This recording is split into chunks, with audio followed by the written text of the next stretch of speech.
Je vous souhaite la bienvenue dans cette belle église qu'est l'église de Saint-Pierre de la Rivière-du-Sud. C'est une invitation que nous avons reçue de Mme Lise Cloutier, qui est présidente de la fabrique, du conseil de la fabrique de Saint-Pierre de la Rivière-du-Sud. Mme Cloutier, bonjour. Bonjour, M. Montminy. Mme Cloutier, on vous a reçu chez nous il n'y a pas longtemps. Et là, vous nous faites l'honneur de nous recevoir chez vous, dans cette belle église. On est dans la sacristie actuellement. On est dans la sacristie, oui. Et il y a une raison spéciale. Pourquoi? Parce qu'on est entouré de vêtements. C'est pas organisé, c'est voulu. Non, pas juste pour la circonstance. Là. Non, c'est voulu. Alors, oui. Racontez-nous un peu, ces vêtements-là, qu'est-ce que vous avez l'intention de faire avec ces vêtements-là qui sont exposés actuellement? Alors, c'est peut-être plus le 375e de la Seigneurie qui nous a incité vraiment à faire une exposition. C'est une belle activité qu'on voulait faire. Et puis, ces vêtements-là, il y en a plusieurs qui étaient dans le grenier, dans le grenier de la sacristie, et puis qu'on ne se sert plus depuis longtemps. Il y en avait 2 qui étaient dans des armoires rangées, mais les autres étaient vraiment dans le grenier de la sacristie, dans des housses de tissu, puis étaient bien rangés. Alors, c'est pour ça qu'on s'est dit, on savait qu'on avait ce trésor-là, mais l'année dernière, on les a sortis. Il y a une stagiaire en patrimoine à l'université, excusez-moi, qui devait faire un stage. Donc, on s'est dit, si elle fait un travail qui peut nous apporter des éléments pour monter cette exposition-là, ce sera parfait. Donc, avec la pandémie, est arrivé ce qui est arrivé, mais elle a fait quand même une belle partie. On était quand même assez avancé, mais pour monter l'exposition après, c'est une dame en muséologie qui nous aide présentement et une spécialiste des tissus et de toutes les broderies qui est venue nous aider. Une spécialiste des tissus. Des tissus anciens, puis des broderies. Ça existe. Ça existe. En voyant même sur une photo un vêtement, elle est capable de dire quelle sorte de tissu, à quel moment ce vêtement-là a été conçu, puis elle peut même dire quel type ça s'appelle de la guipure, des fils de guipure pour les broderies. Alors, elle est capable de dire ça. Alors, c'est elle aussi qui va préparer le cahier pour la visite. Là, pour l'instant, comme je vous disais tout à l'heure, il nous manque encore un petit côté graphique. On n'a pas encore nos cahiers qui vont servir aux gens à lire ce qu'ils vont voir en passant à travers l'exposition. Alors, ça va se terminer cette semaine. Puis, je voulais vous dire en passant que c'est ça, c'est pas tout à fait complété, mais il y a quelque chose aussi là-dedans. On se dit, les gens auront des surprises quand ils viendront nous voir, parce que là, ça sera complété, et le côté graphique et des petits éléments qui nous restent à ajouter aussi. Bon. Il y en a beaucoup de vêtements. Expliquez-nous un peu, parce que, d'abord, c'est que ce sont des vêtements liturgiques et non des vêtements sacerdotaux. Oui. Dites-moi, parce qu'on en a parlé un petit peu avant l'entrevue, oui. C'est quoi la différence entre les deux? Moi, j'étais contente de le savoir parce que les vêtements liturgiques, ce sont les vêtements qui servent pour la liturgie. Les vêtements sacerdotaux, c'est les vêtements que les prêtres vont porter. Disons qu'en dessous de la chasuble, ils vont porter des vêtements qui s'appellent des vêtements sacerdotaux. Mais les vêtements liturgiques sont les vêtements colorés qui servent au culte, à la liturgie. OK. Maintenant, il y a différents modèles, si je peux prendre l'expression. C'est quoi la différence? Sans peut-être les expliquer chacun, parce qu'il y en a quand même beaucoup. Mais c'était quoi la différence? Pourquoi le prêtre pouvait mettre un noir, mettre un vert? Parce qu'il y a une signification à tout ça. Là. Oui. Parce que je me souviens, j'ai servi la messe quand j'étais jeune. Oui. Et je me souviens que le prêtre n'avait pas toujours la même couleur de vêtements. C'était quoi C'est le temps liturgique qui oblige les prêtres. Là, on voit des beaux vêtements, tout ça. Dans l'Église catholique, il y avait un protocole ou une espèce d'étiquette qu'il fallait respecter aussi. On voit d'ailleurs la confection des vêtements qui sont parfois très rigissimes. Si on fait la comparaison, c'est souvent les personnes qui confectionnaient, les artisans ou qui confectionnaient ces vêtements-là, mais ils confectionnaient ceux des rois aussi. Donc, les rois, on sait qu'ils ont un protocole à respecter. Dans la religion catholique, il y avait aussi cette étiquette-là ou ce protocole-là à respecter. Le protocole, c'est le temps liturgique. À chaque moment de l'année, c'est les mêmes vêtements qui reviennent, sauf que c'est les couleurs qui changent. OK. Alors, et il y avait une signification? Il y a une signification à chacune des couleurs. Alors, si on regarde le doré, lui, peut remplacer le blanc, le rouge. Il peut remplacer d'autres couleurs. Alors, si on regarde le blanc, comme on voit là-bas, c'est la nativité, c'est l'épiphanie, c'est le temps de Pâques, le temps des réjouissances. C'est un vêtement qui est plus à la fête. Ensuite, on voit les noirs ici qui sont beaucoup plus pour le deuil, le temps du carême, le temps, quand on arrive au vendredi saint aussi. OK. Ensuite, on voit des mauves qui sont aussi le deuil, l'espérance aussi. Ensuite, on voit les rouges. Le dimanche des rameaux, si vous allez à la messe, vous allez voir du rouge. Alors ça, c'est un vêtement qu'on retrouve à ce moment-là, puis à d'autres moments aussi. Puis on a le vert. Le vert, lui, c'est l'espérance. Et puis c'est celui qu'on retrouve après la Pentecôte jusqu'au temps de l'Avent. C'est celui-là, il y a 30 quelques semaines, là, où c'est le vêtement vert. Mais OK. tous les autres peuvent se porter pendant l'année. Je regarde celui-là, qui n'est pas comme les autres, c'est celui-là ici. Oui, oui. Qui n'a pas la même forme que les autres. C'est une Qu'est-ce que forme. lui, qu'est-ce que celui-là de C'est particulier? ça, c'est une forme de chasuble. On peut dire que c'est vraiment le plus beau vêtement de notre collection. C'est sûr qu'il était dans une belle armoire aussi, mais c'est aussi une chasuble, comme celle-là, sauf que celle-là est faite en rond. Mais celle-là est faite de cette forme-là.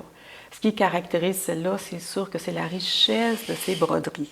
Comme je vous disais, les fils de guipure, des fils brodés, on met des petits cartons pour gonfler les fleurs. Puis il y avait un élément que je trouvais tellement mignon que Mme Chiraud me disait. Il y avait un petit peu une usure sur un pétale, sur le bord de la chasuble. Elle avait un petit peu changé de couleur. Alors, on découvre l'âme de la soie. Alors, c'est beau, hein, l'âme de la soie. Alors, c'est vraiment tout ce travail-là fait par des femmes.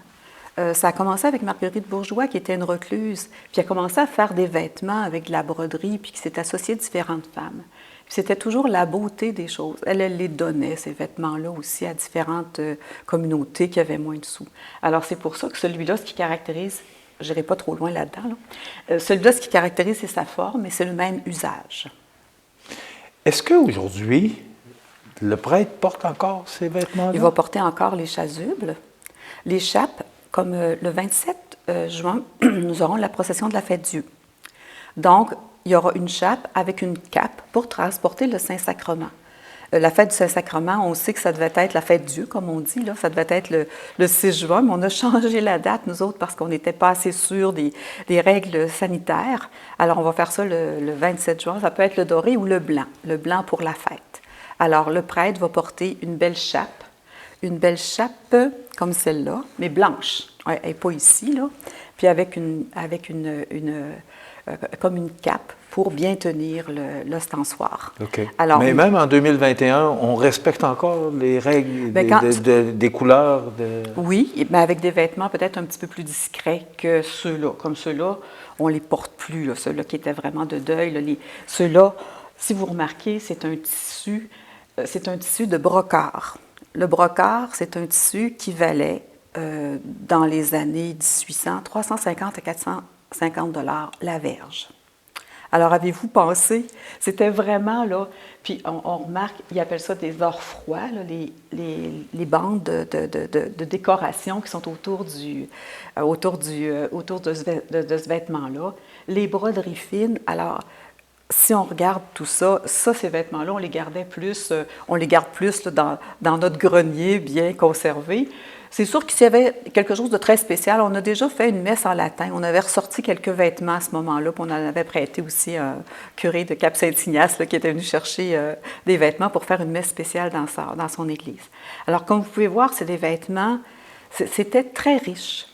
À partir du Concile Vatican II, on a dit, ben là, c'est correct, les beaux vêtements, mais on va conserver des fibres naturelles, mais ce ne sera pas nécessaire d'avoir autant d'éclat pour les vêtements.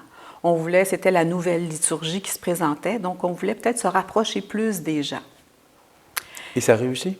Je ne le sais pas vraiment, mais je pense que oui, ça a réussi parce que c'est sûr que ça, c'est des vêtements qui coûtaient quand même très cher. Mais je pense que oui, bien, ça a réussi parce qu'il y a eu une période là, dans les années 60 où la nouvelle liturgie a eu beaucoup d'impact. On voyait des jeunes qui venaient chanter dans l'église, puis il y avait quand même, je pense que les personnes se rapprochaient davantage de l'église aussi. Là, maintenant, c'est sûr que là, c'est autre chose, là, mais c'est vraiment... Je ne vous ai pas préparé avant, mais comment un vêtement de même pouvait coûter dans le temps? Ça, c'est du moiré. Parce que probablement que les gens voudraient le savoir, là, parce que vous dites que c'était très coûteux. Bien, c'est ça. Comme ceux-là, je sais que c'était 450 $ le mètre, la verge, c'est-à-dire, donc, ça devait coûter très cher. Ça, c'est un moiré. j'imagine. Puis il y avait une usine à Montréal qui fabriquait des vêtements.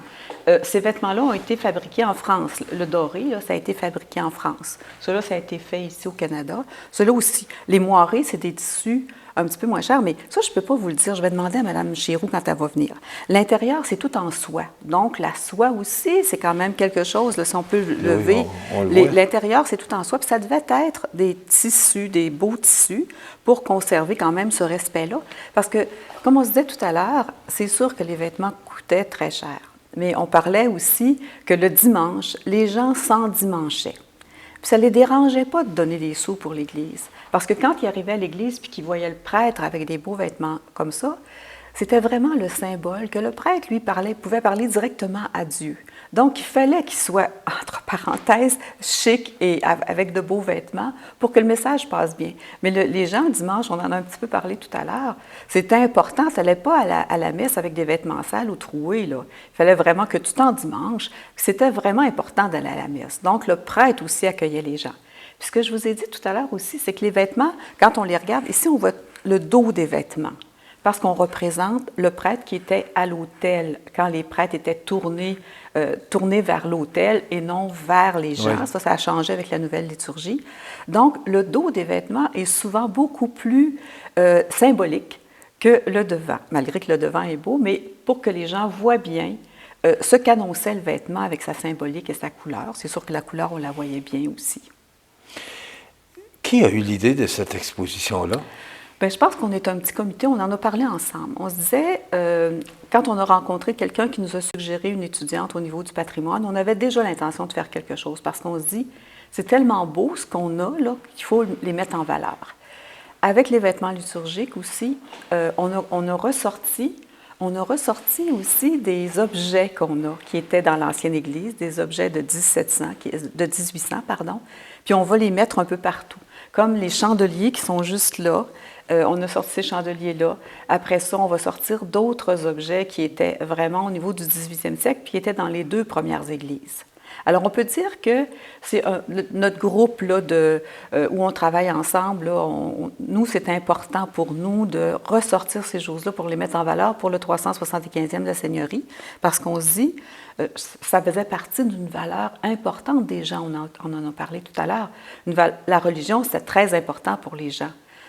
Si on se rappelle les 2 églises là, de 1713 et de 1751, du côté du nord, c'était aussi important. Donc, c'est sûr que là, il y a certains vêtements, je ne sais pas vraiment si on en a, mais on a des vêtements. Il y a quelqu'un qui dit qu'il y avait peut-être, je vais le savoir un petit peu plus tard, un vêtement probablement qui était là en 1713 à la première église aussi. Okay. Ah, mais là, c'est ça, l'intérieur est un petit peu plus usé. Alors, c'est pour ça que alors, je pense que j'ai répondu à votre question. Est-ce que c'est correct? Oui. Oui. J'en mets toujours un petit peu plus. Quelle date que se tient cette exposition-là? Oui. Alors, ça se tient le 24 juin, c'est un jeudi. Exceptionnellement, on va faire un jeudi, mais ce sera du 24 juin jusqu'au 15 août. Le vendredi, samedi, dimanche et lundi, seulement sur réservation. On va le faire seulement sur réservation. Là, je ne sais pas si je peux faire une petite annonce. Allez-y, madame. Mais c'est parce que là, on doit avoir aussi une personne entre 15 et 30 ans qui pourrait travailler pour nous. On a 30 heures à offrir pour être un guide touristique et puis lui donner la formation à cette personne-là pour être ici, pour rencontrer les gens. Accueillir les gens. Puis, comme c'est 30 heures, s'il n'y a pas toujours des gens, elle pourra travailler au presbytère pour des documents qu'on a sur l'histoire et des choses comme ça. Alors, c'est pour ça que ça nous déçoit un petit peu à ce moment-ci, mais on sait que c'est une pénurie aussi. C'est une pénurie de... On peut vous rejoindre comment? Par téléphone, c'est le 418-248-5668.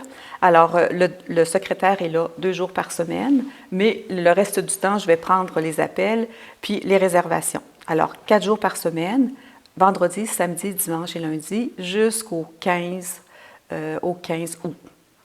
Je vais vous souhaiter beaucoup de succès. Merci. C'est déjà fini. Oui, c'est déjà fini. Ça passe juste 15 minutes, hein? Je comprends. 248-56-68. Oui. 248-5668 pour rejoindre les gens de la paroisse de Saint-Pierre, pardon. Et j'ai vu à Saint-François-du-Lac, tout près de Sorel, je suis allé récemment à cette église-là, et une belle exposition de tous les outils qu'on retrouve, là, Vous voulez pour, dire les verres la communion, les vases sacrés? Ouais, les vases sacrés, oui, c'est ça. Et j'ai trouvé ça, j'ai pris le temps de regarder, j'ai tellement trouvé ça beau. Alors moi, c'est ça, on a je ici, trouve ça tellement ingénieux ce que vous avez pensé. On a ici de l'orfèvrerie qu'on va sortir aussi de Renvoisé puis de Amillot.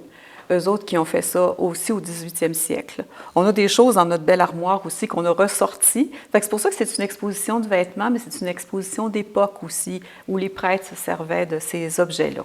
Mais les gens ont de l'intérêt pour oui, puis avec le ça. cahier, comme je vous dis, le cahier explique tous les symboles, les couleurs, l'association avec les couleurs, avec l'association du temps liturgique, j'avais dit les broderies aussi, tout est expliqué. Tout est expliqué, la qualité du tissu, quelle année. C'est un cahier de visite qui sera complet, que Mme Giroux est à terminer là. Bravo pour cette belle initiative, Mme Cloutier. Merci. Puis est-ce qu'on va avoir une autre exposition bientôt? Est-ce qu'il y a d'autres idées qui... Non, bien pas tout de suite. Là. Il y a plein d'idées, mais cette année, à cause de la COVID, il y avait l'année prochaine, il va y avoir une grosse activité à Saint-Pierre qui va s'appeler « Pour le meilleur et pour le pire ». Alors, je vous rappellerai. On va être là, avec plaisir. C'est ça. Merci beaucoup. Merci à vous. Madame Lise Cloutier, qui est présidente du conseil de la fabrique de Saint-Pierre de la Rivière-du-Sud. On est dans la sacristie de Saint-Pierre de la Rivière-du-Sud, donc je vous invite à venir voir cette exposition-là. C'est à partir du 24 juin jusqu'au 15 août, donc ça vous donne amplement le temps. C'est sur réservation 248 56 68. Voilà, ça complète. Merci beaucoup. Merci beaucoup, M. Montminy.